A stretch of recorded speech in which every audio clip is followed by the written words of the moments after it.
Given how catastrophic flooding has been to so many communities this year, it's no wonder 75% of Australians are concerned about climate change, according to a new survey out today. The majority of respondents in the Australia Institute's Climate of the Nation report support the phasing out of coal-fired generation and want to see a plan to replace it with clean energy. And as we all grapple with soaring power bills, many of those surveyed blame the privatisation of electricity distributors, price gouging and excessive gas exports for rising energy costs, and support a windfall profits tax on the oil and gas industry. To tell us more about that, Executive Director of the Australia Institute, Richard Dennis, joins us from Canberra. Richard, thank you for your time. Thank you. Now, this is the 15th year that this report has been released. What is the greatest concern for those who were surveyed, and were there any surprise takeouts for you? Look, I think the greatest concern, 83% of Australians think that climate change is causing more droughts and more floods, exactly what we're seeing in Australia in recent years. And unfortunately, this is exactly what the scientists have been predicting for decades. So on this one, the Australian public have got it right, but state and federal governments around Australia are, unfortunately, still pressing ahead with new coal mines, new gas wells, despite the fact that we're seeing 3 floods in a year in places like Lismore. And what were some of the more curious, perhaps not so expected findings? Look, while Australians are very clear about their acceptance of the science of climate change and the consequences of it, they're very confused, for example, about how many people work in the gas and coal industry. In fact, the average respondent to the survey overestimated the number of people who work in the gas industry by 58 times. They thought that the average, they thought around 10% of Australians work in gas.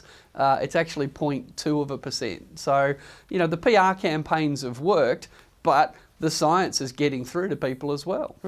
Well, the survey found that most Australians, as we mentioned in the introduction there, blame increasing electricity prices on the privatisation of electricity generation and supply, excessive profit margins and excessive gas exports. Ed Husick has made some comments about this today. They are not taking this issue seriously. They are not picking up the signals. They're completely tone deaf to the view that's been expressed publicly. This is not a shortage of supply problem. This is a glut of greed problem. They being the gas companies there that Ed Husick was referring to. So who or what is to blame for the position that we're in right now? Oh, well, who's to blame? Decades of poor planning in Australia. If we'd have transitioned more rapidly to renewables, we wouldn't have this problem. And if we hadn't have linked the Australian gas market up to the world gas market 10 years ago and done so in an entirely deregulated way, we wouldn't be in this situation. But let's be clear, the gas companies that Minister Husick is talking about there, their first and only obligation is to maximise their profits for their shareholders, most of whom aren't Australian. So they're doing their job. They're taking our gas out of the ground and they're selling it into a world market at record prices, thanks to Vladimir Putin's invasion of the Ukraine. And they're doing their job. They're selling our gas for as much money as they can for their shareholders. And what that means is here in Australia, we're paying more for our electricity, we're paying more for our petrol, even though they're getting more for exporting our gas. And Dennis, just before we open this up to the panel, if we talk about solutions, we know that the federal government is talking about a mandatory code of conduct. There's also talk about price caps. But is that really a solution? Because we could go through what some of the big players in this feel about price caps. Santos has said government intervention and price controls would scare off investors and lead Australia in the wrong direction. The Australian Energy Council has warned against these moves, that it's setting a price does not take costs fully into account. Senex Energy also says price caps would not work, and renewed calls for a focus on more supply of gas. So where do we sort of stand on that, Richard? Are price caps the only option out?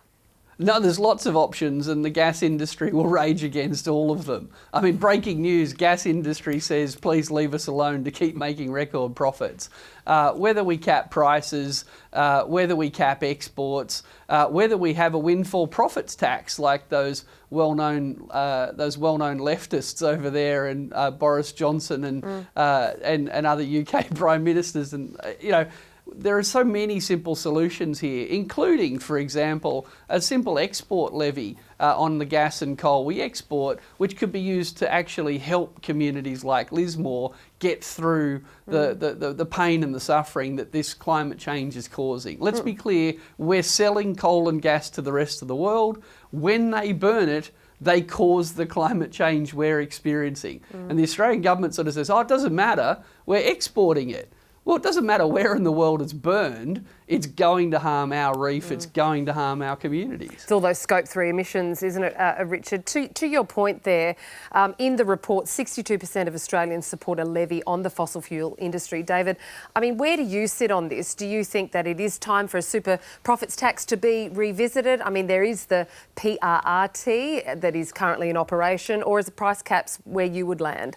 No, look, I think a super profits tax is the way to go. I think, I think these companies really are the Jerry Harveys of the world at the moment in the sense of, obviously not with JobKeeper, but it's the same kind of thing. They're exploiting a moment of desperation and crisis to reap, crazy profits. And I think it's a more flexible tool, because if you have a fluctuation in the market whereby the price suddenly decreases, you can kind of remove it. But I think at the current point in time, a super profit tax is the right way to go. I think there's also just this whole crisis really just exemplifies the need to exit coal from the grid in an orderly way and as soon as possible, because a large part of what's causing high energy prices isn't just the gas crisis, it's the unreliability of coal-fired power generators. And, I mean, we're in crazy land under the last government, where you had a government wanting to force the private sector to extend shelf lives of coal-fired power stations, really for no reason other than they kind of had an ideological affinity with keeping those coal-fired power stations open. We know that there's really cheap forms of energy that are available. The problem is we don't have the infrastructure to bring them online and to connect them to the grid. So we know that the levelised cost of energy for wind and for onshore wind and for solar is magnitudes cheaper than most of the other sources of energy available to us. Getting that energy into the grid, isn't it? It's just getting it there. And so I think this just shows we've got to get off our asses and do it. Faye, is part of the problem here in the original design of the gas system? And if you were to acknowledge that, can you retrofit it? It is, we reap what we sow, and I think the government a number of years ago, and when I say the government, I'm talking like 20 years ago, in the initial design of these structures, really didn't take into account the idea that we would need more domestic supply, that we would suddenly have global competition for our own resource. It was just seen as an exportable commodity. And the only state that it was an exemption to that was West Australia, who said, well, actually, you know what, happy for you guys to sell it, but here's the amount we're going to need domestically, so you've got to supply us here at a reasonable price first, which is something that might be able to be written into the next round of negotiations. This is the gas reservation policy. Yeah. But I agree with David. I think it seems like, I don't think any of these options are simple. Okay, we are talking really complex minefield. There is gas security for some of our biggest trade partners now. It's become, national tensions around this in Japan and South Korea and places like that actually need the gas that we're exporting. But it would seem that the simplest path would be one in which there's this windfall profits, because if there's no windfall profits, then you don't get the tax. But also where you spend it, because it was interesting that Richard was saying, oh, well, we should just give it to communities who are affected by climate change. I suspect that if the government does introduce these kind of windfall taxes, they would need to return it to the energy company customers as a rebate to drive down cost of living. Like a subsidy. Also, an important thing to remember too, the energy regulator has said whatever they do, they have to do quickly, because by the end of the month, the contracts of most of our major manufacturers, wholesale contracts, come to an end, which means they will go back onto the market in a ridiculously high price, which is going to just drive inflation through the roof even more. Now, Mitch, you've been shaking your head a little bit here because you think that there is another solution out of all of this. Just nationalise it.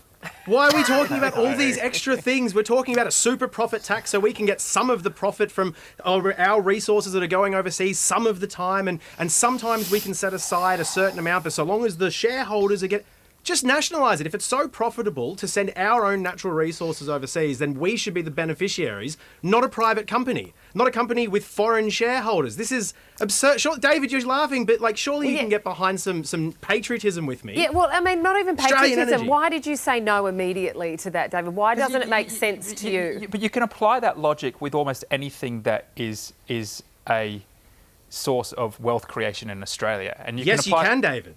Yeah, Yes. you can, but by and large, and there's, I completely acknowledge the kind of variances across different industries here, but by and large, government ownership of whatever it might be, gas production, it might be running a piece of transport infrastructure, it might be whatever. By and large, it's vastly more expensive to taxpayers, it's vastly more inefficient than when the private sector does something, and I think it's just not true. But that's just a talking point. That's not true. No, though. It's not necessarily true. Is the thing? No, it's not. And the thing is as well, energy is our own. This isn't a luxury item that I'm going to opt out of, but you might want. And in that instance, yeah, for sure, like handbags and shoes and Xboxes, they can be private. But when it's every single Australian in the country has to have energy, there should be so much more government oversight than at the moment having the energy minister go, "Ooh, I hope we can pass some sort of tax to help out in some way." But the final point I'll make there, is also the cost of transitioning to a net zero grid is astronomical, and so we've got to be careful where we spend our money. Now, I would say that the future energy needs of Australia is not going to be gas, and nationalising all gas production is going to be monumentally expensive. The future is going to be in wind and onshore solar, and we know from AEMO's projections that that's going to cost around $300 billion to connect that to the grid. I would far rather taxpayer dollars be spent in investing in more forward-thinking sources of energy production. Well, let's Would find you out from nationalise Richard. the whole thing for sure? Richard, you're the expert here in all of this. I mean, is there an argument to nationalise the energy system? Oh, of course there is. I mean, look at Saudi Arabia. Why does it make so much money out of its oil? Look at the way that Norway deals with its gas. And let's strip the ideology away here. The previous Liberal government spent $20 billion on a nationalised inland rail line and $50 billion on a national broadband network and $8 billion on a nationalised Snowy Hydro and $2 billion on a nationalised gas plant up in Kurri. So, yeah, let's be clear. Australia spends a lot of public money building things. But, you're right, we probably don't have that much time left for gas. But let's put all this into the right perspective here. We currently spend in Australia $10, $11 billion a year subsidising fossil fuel extraction and use. If we just got rid of $11 billion a year in subsidies, we can afford to solve all of these problems, lock it away, problem solved, let alone putting in a super profits tax or a windfall profits tax and some form of export levy, because I agree we need to help people deal with high energy prices.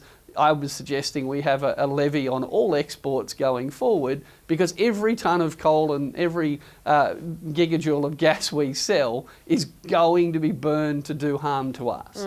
And we've got to get over these accounting tricks. Oh, that's scope 3, that doesn't count for Australia. When it gets burned, it harms Australia. Someone has to pay. So we've got to ditch the subsidies, we've got to collect some more tax. Australia exports more gas than Qatar, and Qatar collects 20 times more tax than we do. These are not accidents. These are deliberate, sustained policy choices, and we could fix it. But instead of fixing that, we're still, even with a change of government, even after an alleged green slide election, we're going to try and build more coal and more gas and keep subsidising fossil fuels rather than just Right, so we're still transitioning into fossil fuels. We need to stop subsidising the transition into fossil fuels, pick up all that money and start funding the transition away from them. From a policy perspective, Faye, I'd love to get your insight into this. We've got two major stakeholders here, the gas operators and the government.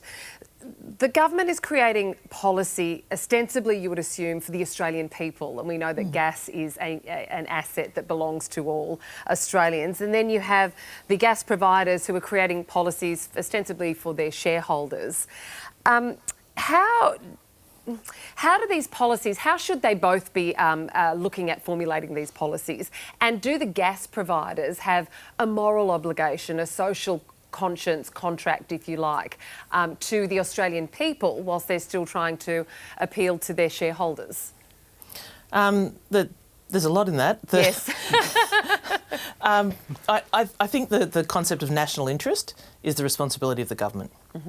The concept of shareholder interest is the responsibility of the gas extractors. And you can't expect a corporation or markets to have morals. You just can't. They've got so many layers that protect them from those things. Many of them are trying. There is a resurgence of, the concepts of social licence, the concepts of ESG, sustainability, that they've all recognised that they have impact on their business decisions, but ultimately their legal responsibility is to their shareholders. So can you then expect the government to come to the rescue of the national interest if it is perceived that companies aren't looking after, Australians with this respect? I think it is the government's responsibility to come to, not the rescue, but to play their role and defend the national interest and use every mechanism in their power. However, they need to also be aware of the optics of this. I mean, I think this government has shown itself to be very risk-averse. They're prepared to do brave things, but they're not going to do it in a rushed, hurried way. They prefer to negotiate. They prefer to develop relationships and come to agreements. But they're also not scared of conflict if it needs to happen. So I think their attitude, partly how we saw in the Ed Husic statements today, is a bit of good cop, bad cop between him and Minister King. But they're clearly going to get an outcome which will, they think, deliver better for the Australian people. So I think they're doing their job. Yeah, okay. Mitch, from the ordinary Aussie's perspective, if you like, and with respect to bills, what we're talking about now is very high level. It's high, and a lot of Australians feel quite powerless if they're just getting their bills in the mail each quarter or month, however they might be having all of that done. What can people do right now to get some power back? Join your union or a grassroots organisation that's advocating for political change. We have a captured state, essentially, at the moment. The fossil fuel industry donates heaps to both major parties, well, the three major parties. And that's why I would assume, see so much in the way of feet dragging when it comes to energy policies, to why we're opening more, coal and gas plants, but why we're also letting them send all the gas away and charge us a whole lot. I don't want to say something like, take, showers together or turn off the lights at night, because that's not the point. The problem is political, and the politicians are the people that can come in and, again, not come to the rescue, but to force businesses to behave in certain ways. And if there was, a stronger political will from our political class to match the political will of the people, and we've seen in the last election that there is a huge drive in the constituency now to make changes on this sort of stuff, then I think they could go in guns blazing and actually force some changes pretty quickly to make things better for ordinary Australians. And that's the thing, isn't it? It's all about timing. Richard, if we can just have the last word to you in all of this. A lot of what we've been discussing is more medium to long terms. These things take a lot of time to put into place. What do you think, or what do you expect to see the next move from the government to be to address the short-term issues? Look, let's be clear, we have had a long time. We've been putting this off for decades, and, the social conscience we're hearing about is often just greenwashing with the fossil fuel industry, using dodgy offsets to justify expanding gas production. If we're serious in the short term, medium term and long term, we actually need to change course.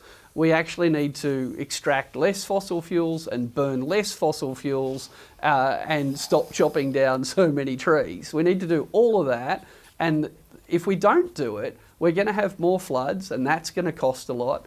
Our insurance is going to go up. Places like Lismore might become uninsurable. Let's not be flippant about this. This is a very real risk.